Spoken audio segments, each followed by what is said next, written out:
I don't know which side we're on. There we go. Left. Thanks. Hi. Thank you so much for being here. Yesterday I heard you, Paula, speak about 8 possible points of entry. I've read about many keys being out to the public, but could you speak to those 8 points of entry on what they might have been? Yes. When the mayor of Boulder, 1 week after JonBenét's death, or her body was found, when the mayor of Boulder came out to try to discredit John and Patsy, saying that there was no stranger on the loose, she also said, and there are no signs of forced entry. That was incorrect. It was a lie. She was fed that information from the then Boulder chief of police. At that point, there were 8 points of forced entry, what were considered forced entry. Open door, unlocked window, pry marks on a door that wasn't used very often, broken light bulb, outside light bulb, the suitcase in the basement next to the open window with debris from the open window in the room where JonBenét's body was found and in a northeastern basement bathroom. And I'm explicit on that because that entry point has been so argued. I believe a couple of more unlocked doors and then some pry marks that they thought were old. I had gone through the house after the murder and counted, and this is approximate because I can't remember exactly what I wrote, but it was like 110 doors and windows in the home, and about 75% of those open to the outside.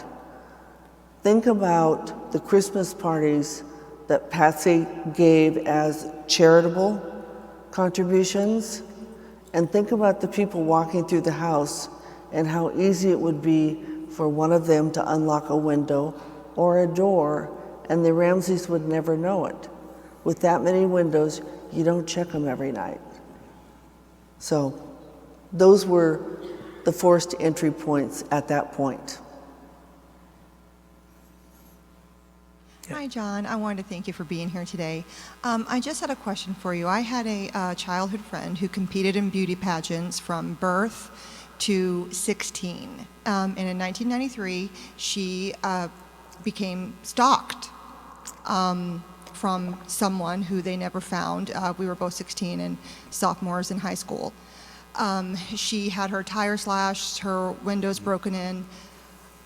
What is your view on pageants now and the safety of children? Because what I normally see, and I did go to a lot of her beauty pageants and did support her, and to see 5-year-old girls, 6-year-old girls dressed up to resemble grown women is scary. So I was wondering what your thoughts were on pageant reform. Well, you know, JonBenet was very much an extrovert, and she'd have little plays for us at home. She and her friends would dress up and we'd have some play, and she'd always be mad if we weren't paying attention, but that was just her personality. So Patsy's objective with our kids was to let them try things that they might like, to see what they're good at. And so Patsy was in the Miss America program, and it was a good experience for her. And so JonBenet got intrigued with that. So people accused Patsy of dragging JonBenet to these things. It was the other way around. But it was just fun. They just had fun with it. They didn't care. In fact, we said, she needs to lose some of these, not win anything, just so she understands you don't win everything all the time in life. But they had fun with it. And but I didn't care for it, quite frankly, as a father. And I didn't say anything because Patsy had just come out of a remission from stage 4 ovarian cancer. And I think she was trying to pack a lot of mother-daughter time into what she probably realized might not last as long as she would have hoped. And of course, it didn't. So I just said, let them have fun. In fact, I used to complain about Patsy spending money. Why'd you buy that? And after she went through this cancer, I never brought that up again. That's not ever going to be discussed. Because I wanted her to enjoy life. And I think that's partly why she accelerated some of the things she was doing with JonBenét. She took her to New York with some friends and their daughters. Well, their daughters were all like 15 and 16. JonBenét was 5. I'm sure it was because Patsy wasn't sure she would be there when JonBenét was 15 or 16. So she packed a lot in. I didn't, as I said, the only thing I didn't, well, 2 things. One, the people that I thought were in these pageants watching were just parents and grandparents, and some of them were pretty passionate about whether their children won or not. And that was like, whoa, that's a little startling. But there was also some indication that there were some people there that shouldn't have been. We learned after the fact. And so, no, I, in retrospect, wouldn't have allowed that, even though I know Patsy had a different circumstance than most mothers. And I've told people this too, that I've learned. We thought we lived in this Ozzie and Harriet, flowers coming up in the morning community, no problems, no bad people here. We live in a bad neighborhood on the world. I mean, the world's a tough place, and just because you live in Boulder, Colorado, doesn't mean there are not bad people there. You shouldn't be paranoid, but you should be aware. And we were naive. We thought we were safe, living in a safe place, but there are bad people everywhere. There's more good people than bad, thankfully, a lot more good people than bad, but they're not just in New York City or South LA. They're kind of everywhere. And I said, if you're in a supermarket, if you're in a shopping center and there's more than 100 or so people with your daughter, be aware that there could be one person in that crowd that's looking at your daughter the way they shouldn't. And that's sad, but that's reality. So don't be naive, I guess, is the message. And we were naive. We thought we were safe. We didn't worry about setting the burglar alarm and that kind of stuff. But you just be safe. Particularly keep your home safe. When you're home asleep, you're pretty vulnerable. And just be sure it's locked and secure, and you can sleep peacefully. And so, anyway, sorry for the long-winded answer. But Next. John, I just want to start off by saying, on behalf of all the agents who investigated child abductions in the FBI, like myself, I want to offer you our sincere condolences. thank you. And I mean that from the bottom of my heart. I've certainly worked thousands of cases where, unfortunately, parents have lost children. Mm-hmm. But I have to ask, how can you explain the fact that there's never been another case where the daughter of a businessman has been targeted by kidnappers for ransom, and they left a extremely lengthy and confusing ransom note that was written on materials, with materials in the house, mm-hmm. But then instead of kidnapping your daughter, they actually, I'm sorry, but brutally murdered her, mm-hmm. Left the note and the body at the same location, in the same house. It's just never happened before. But what has happened before is tens of thousands of times in that same time period, there have been literally that many cases where somebody staged a crime scene to be something it was not. That's the police theory, that Burke hit his sister and killed her. And then we, to protect Burke, staged this whole strangulation, ransom note, craziness. And that theory would not make good grade C crime fiction on television. It's absurd. The biggest flaw in that theory is that the coroner said the cause of death was strangulation and a severe blow to the head. And Paula can talk to that, I think, but... And I talked to this coroner, and this is one of the most unpublicized facts of the case. Those in law enforcement who worked on the case simply ignored it. He said the cause, not causes, cause of death was a blow to the head and strangulation. And when I interviewed him, he said they happened as close to simultaneous as one could imagine. Additionally, she was tortured with sexual abuse. Go ahead, John. Well, anyway, to answer your question, I can't explain the criminal mind. There was a case about 9 months later near our home in Boulder. The parents had gone out for dinner, came home, put their daughter to bed, and thankfully, it set the alarm on their house.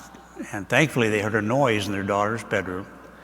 The father went in, there was a man standing over his daughter, and he got out, he escaped. And our feeling was it's a very similar circumstance to ours. The police said, well, it's different because the daughter wasn't killed. Well, thankfully, she wasn't killed. The father was able to interrupt that. But the point is that I believe the killer was in the house when we got home from dinner with friends. We went to bed, went to sleep. He was there for hours, I'm sure, waiting for us to fall asleep. Wrote the ransom note before abducting or killing JonBenét. John Douglas, who is probably a preeminent profiler, said no criminal could have written that note after such a horrible crime. So it was written beforehand, and I believe that's probably right.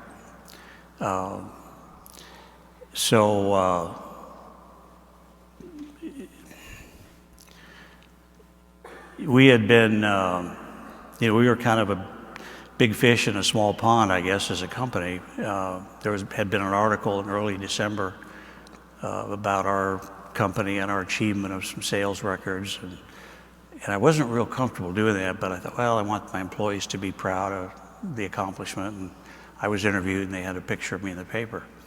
And I don't know if that made me the target or not, but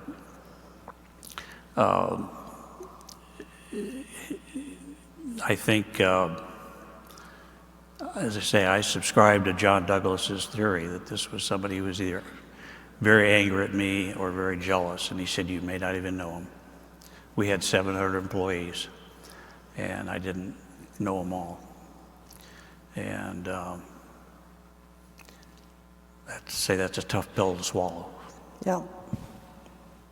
Next. The red heart that was drawn on JonBenét's palm, it had a little tail to it. Has anyone ever figured out if it was left by the killer or if it was drawn by JonBenét?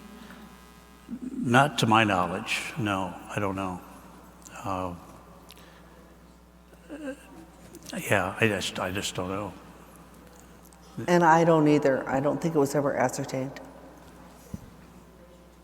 It was not, what was ascertained is Patsy said that it was not unusual for JonBenét to draw with ink on her hand, which I don't think is that unusual for a lot of kids. You guys know that, maybe? Next. Good afternoon. I'm not sure if you're even aware, the petition that you gave us yesterday has already been picked up by national news. Great. Mm-hmm. Awesome. Yeah. So knowing that... Yeah, that's wonderful. Knowing that this case has been one of the top 25 of the century and just the mention of her name gets media attention, if if the DNA is able to be tested and the case is solved, you spoke the other day about child murders being a felony. Yes, at the federal level. Yeah. Right. Yep. Is that something that you would be interested in lending your story and her image to for legislation? Absolutely. I'm really energized to do that, particularly after being here and seeing the power that a large group of people that are focused on the same issue can bring to bear on politicians. The problem we had in Boulder, we have 18,000 police jurisdictions. They're all independent. Some are very competent, some are very small, some are very big and competent. When you call the police, you expect competence, honesty. We had neither. And I don't fault them for not being competent. They didn't have homicides in Boulder. What I fault them for is, I think I said this the other day, they refused help of people that knew what they were doing. The Denver police offered to send 2 detectives to be part of the Boulder effort at their expense, at Denver's expense, to help. Experienced homicide detectives. Boulder refused.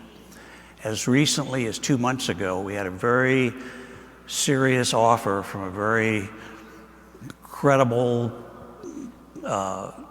agency within the federal government to help and to bring some of the latest technology and DNA to bear. Boulder refused. And that's criminal. That's just the murder of a child. So the murder of a child, that's where we started talking about, we've got to somehow we can't leave it up to, I don't know if you remember the old Mayberry, Andy Griffith, Barney Fife, can't leave it up to Barney to solve these things. And if Barney doesn't ask for help, it's up to Barney. If you guys are probably too young for that.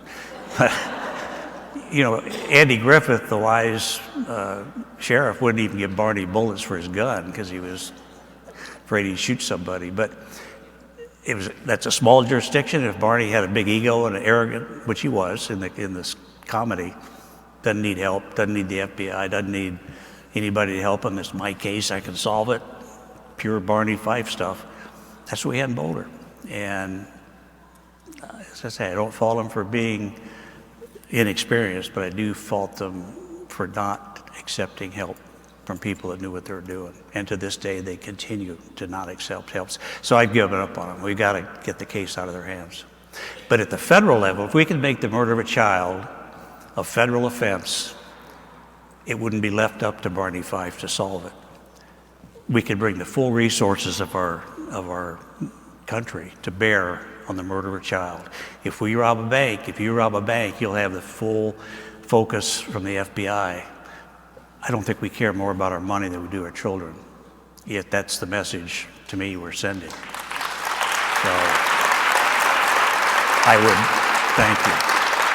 I would absolutely, and I'm energized to really push hard on this going forward. This group has really energized me to, I've thought about it for a long time. I think, well, how do you get that done? That's got to be very difficult, if not impossible. But with enough people pushing, we can get it done.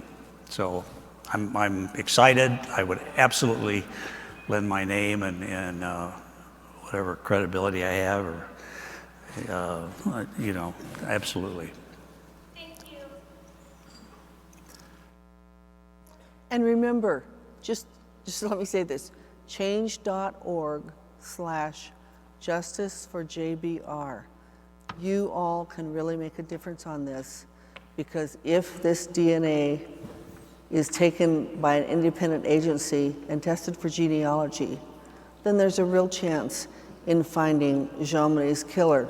And one other thing I would say is, this man and his family are fighting awfully hard to find the killer of the daughter. Yep. And I wanted to let you guys know, I actually just got sent this because I think, of the amplification of what we're doing here this weekend. Someone mentioned that the petition had been picked up nationally.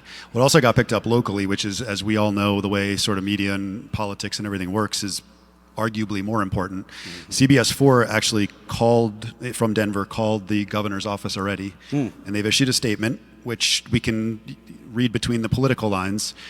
Quote, the state will review the petition and look into how the state can assist in using this new technology to further investigate this cold case, identify JonBenét Ramsey's killer, and bring him or her to justice.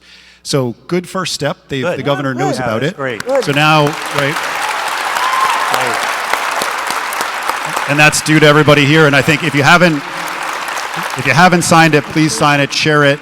I think it's about steps of pressure, and I think we've gotten through the first hurdle, and now we need to get their attention because now they're going to say, well, it's 1,500 people. Who cares? Well, so let's make it 50,000. We know he stepped in when it was 5 million on the truck driver. So the governor has set a precedent that he's willing to do this if enough people are willing to apply that pressure. For me and for us, and I think everybody here, DNA is the ultimate unbiased witness, and everybody, no matter where you are on this case, should be supportive of the idea of testing this with the right people. So I want to thank you guys so much for coming back out here. Thank you all Thank for you all very much. coming. We have one more thing. If you have us another second to stay around. You all have been a real blessing to us. Thank you. Thanks very much, Kevin.